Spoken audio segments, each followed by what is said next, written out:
আমি অবতীর্ণ করেছি, আমি নাজিল করেছি।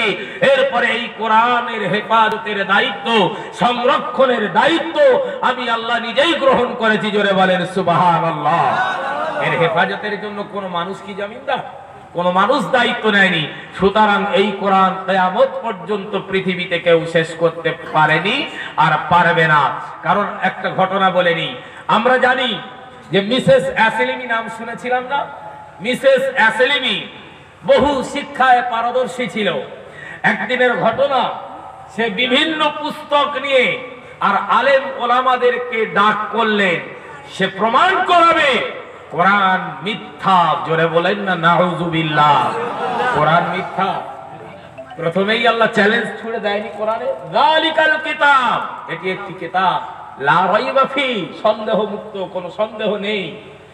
প্রত্যেকটি কিতাব, প্রত্যেকটি গ্রন্থ দেখবেন লেখকরা লেখার পরে শেষে লিখে দেয়, প্রিয় পাঠকবৃন্দ, পুস্তকের মধ্যে কোনো ত্রুটি মনে হলে আপনারা এই নাম্বারে যোগাযোগ করুন, আগামী মুদ্রণে সংশোধন করার চেষ্টা করব। বলা হয় না? বলা হয় না?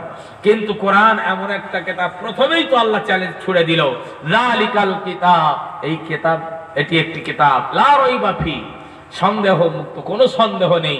আল্লাহ চ্যালেঞ্জ ছুড়ে দিয়েছে। আর মিসেস অ্যাসেলিমি সেই চ্যালেঞ্জ ছোড়া কিতাবটাকে ভুল প্রমাণ করবে, প্রস্তুতি নিয়ে নিল। এরপরে যখন আলেম ওলামারা হাজির হয়ে গেল, একের পর এক প্রশ্ন তারা করছে। আলহামদুলিল্লাহ, আলেমরা একের পর এক দৃঢ়তার সহিত, দক্ষতার সহিত একের পর এক উত্তর দিতে লাগলো। জোরে বলেন না সুবহানাল্লাহ। এরপরে মিসেস অ্যাসেলিমি, তার মনের ভুল ভেঙে গেল। ভুল ভেঙে যাওয়ার পরে মিসেস অ্যাসেলিমি ইসলাম কলেমা পড়ে ইসলাম কবুল করে নিল। জোরে বলেন সুবহানাল্লাহ। মিসেস অ্যাসেলিমিকে বন্দী করা হলো। বন্দী করার পরে মিসেস অ্যাসেলিমিকে বলা হলো, তার দুইটা কন্যা সন্তান ছিল। মিসেস অ্যাসেলিমিকে প্রশ্ন করা হলো, তুমি কন্যা সন্তান চাও না ইসলাম ত্যাগ করতে চাও? বলো, ওই ধর্ম তোমার মানতে লাগবে না, মানলে তাহলে হবে না, যদি ছেড়ে দাও ভালো, আর না হলে তোমার বাচ্চা ত্যাগ করতে হবে। এখন বলেন, পৃথিবীতে একটা মায়ের কাছে তার বাচ্চা অনেক ভালোবাসার জিনিস নয়? কারণ দেখবেন পৃথিবীতে একটা যদি তার বাপ মারা যায়, বাপ চলে যায়, কিন্তু মা বাচ্চাদেরকে বুকের সঙ্গে আঁকড়ে রাখে, রাখে না? রাখে না? সেই মায়ের কত কঠিন পরীক্ষা ভাইরা আমার। এরপরে মা বলল, মার মনে পড়ে গেল, মিসেস অ্যাসেলিমির মনে পড়ে গেল।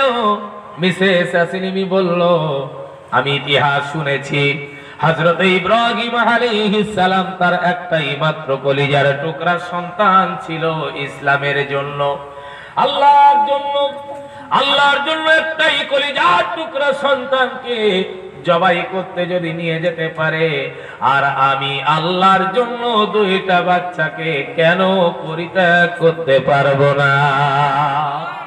আমার ভাইয়েরা, এই কথা বলার পরে তিনি প্রকাশ্যে ঘোষণা দিয়ে দিল যে আজ আমি ইসলামের জন্য আমার দুইটা বাচ্চাকে আমি পরিত্যাগ করতে রাজি আছি। জোরে বলেন সুবহানাল্লাহ।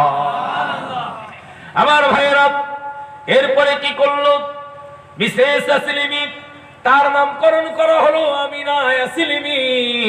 আমিনা অ্যাসেলিমি মহিলাদেরকে নিয়ে দিনের তালিম দিতে লাগলেন। এরপরে আস্তে আস্তে তার সাবেক স্বামী তাকে বলল, মিসেস অ্যাসেলিমি, তোমার সন্তান দুটো তুমি ফিরিয়ে নাও। জোরে হবে না সুবহানাল্লাহ? নারে তাকবীর, নারে তাকবীর। উচ্চ আওয়াজে মুহাব্বতের সঙ্গে দরুদ শরীফ পড়েন, আল্লাহুম্মা সাল্লি আলা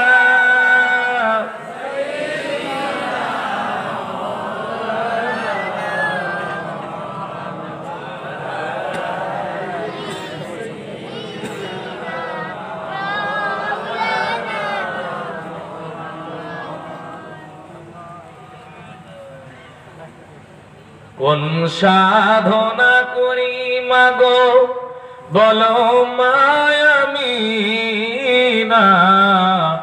তুমি শুধু পেলে তারে আর কেহ পেল না। ওমা আজকে দোলে তোমার কোলে, ওমা আজকে দোলে তোমার কোলে, আর শিয়ালে নুরি চাঁদ। খোদা বলে বন্ধু আমার, মা বলে মোর মুহাম্মদ। আল্লাহুম্মা সাল্লি আলা সাইয়্যিদিনা মাওলানা মুহাম্মদ ওয়া আলা আলি সাইয়্যিদিনা মাওলানা মুহাম্মদ। আমার মুসলমান আব্বা জানেরা, কি ব্যাপার ওটাওটি করছেন কেন? অসুবিধা হচ্ছে? আর ভালো লাগছে না নাকি? তাই তো কোরআনের কথা শোনার জন্য শেষ পর্যন্ত সবাই থাকবেন ইনশাআল্লাহ। কারণ শেষ দোয়া মাত্র অল্প সময়। আপনারা ধৈর্য সহকারে শুরুতেই বসে আছেন, আলহামদুলিল্লাহ। শুধু এটা কোরআনের খাতিরে, ঠিক না? কোরআনের খাতিরে আপনারা বসে আছেন। আমি লোকমান আমার জন্য নয়, কারণ কোরআনের কথা শোনার জন্য। আর শেষ দোয়া করে সবাই যাবেন ইনশাআল্লাহ, কারণ আর অল্প সময়। একটু আলোচনায় ফিরে আসি ভাইরা আমার। তাহলে আমরা শুনলাম ডান হাতে আমলনামা আমরা যদি পাই, ডান হাতে আমলনামা পেলে আমাদের লাভ আছে। আর বাম হাতে যদি আমলনামা দেওয়া হয়, বড় বিপদগ্রস্ত হয়ে পড়বো কিয়ামতের দিন, ঠিক কিনা? আল্লাহ রাব্বুল আলামিন বলেন, ওয়া আম্মা মান উতিয়া কিতাবাহু বিশিমালিহি ফায়াকুলু ইয়া লাইতানি লাম উতা কিতাবিয়া। জোরে বলেন আল্লাহু আকবার। আমার ভাইরা, এরপর আল্লাহ রাব্বুল আলামিন বলেন, আর সেদিন যাদের বাম হাতে আমলনামা দেওয়া হবে, সেদিন তারা বলবে, আজ যদি আমাদের আমলনামা নাই বা দেওয়া হতো। তার মানে আমলনামা যদি না দেওয়া হতো কতই ভালো হতো, ঠিক না? ওয়ালাম আদরি মা হিসাবিয়া। এরপরে বলে যদি আজকের হিসাব নাই বা দেওয়া হতো, তার মানে কতই না ভালো হতো। হ্যাঁ, এই শ্রেণীর মানুষ দুনিয়ায় আমরা এরকম কৃষ্টি কালচার যদি থাকে, আজ পশ্চিমাদের কৃষ্টি কালচার আমরা গ্রহণ করছি। আজকের মুসলমানকে অপদস্থ কেন হতে হচ্ছে? পশ্চিমাদের কৃষ্টি কালচার আমাদের মধ্যে বেশি আছে, ঠিক না? আমরা শুধু নামধারী মুসলমান হয়েছি, কিন্তু আমাদের কাম তো পুরো একদম আজাজিলের খালাতো ভাইয়ের মতো, ঠিক না? আজাজিলের মামাতো ভাই খালাতো ভাই বেনে গিয়েছি আমাদের কাজকর্ম। এজন্য আল্লাহ রাসূলের একটা হাদিস, সায়াতি জামানুন আলা উম্মতি, আমার উম্মতের এমন একটা সময় আসবে, তাকুনু কুলুবুহুম কাকুলুবিদ দিয়া, আর তাদের অন্তরগুলি বাঘের অন্তরের মতো বিচরিত হবে। এরকম মানুষ পাওয়া যায় না। এরপরে আল্লাহ নবী বললেন, ওয়া কালামুহুম কালামিল আম্বিয়া, আর তাদের কথাবার্তা হবে পয়গম্বরদের কথার মতো নীতিপূর্ণ। এরপরে আল্লাহ নবী বললেন, ওয়া ফিআলুহুম কাফিআলিল ফারাউনা, আর তাদের কার্যকলাপ হবে কাফের ফিরাউন কাফেরদের থেকেও অত্যন্ত জঘন্য। তাদের মতো বলেনি, তাদের চেয়ে অত্যন্ত জঘন্য। এরপর আল্লাহ নবী বললেন, ওয়া আনা বারিউম মিনহুম, আমার সঙ্গে তাদের কোনো সম্পর্ক নেই।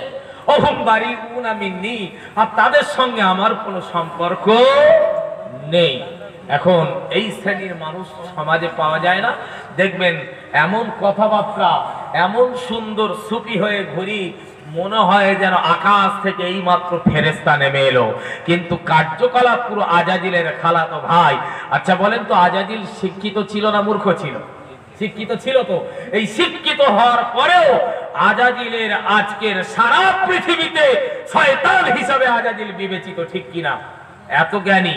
তো আমরা আমাদের সমাজে দেখবেন এখন ইন্টারনেটের যুগ, এই ইন্টারনেটের যুগ, মোবাইলের মাধ্যমে বিভিন্ন হাদিস ডাউনলোড করে রাখলাম, বুখারী শরীফ, মিশকাত শরীফ।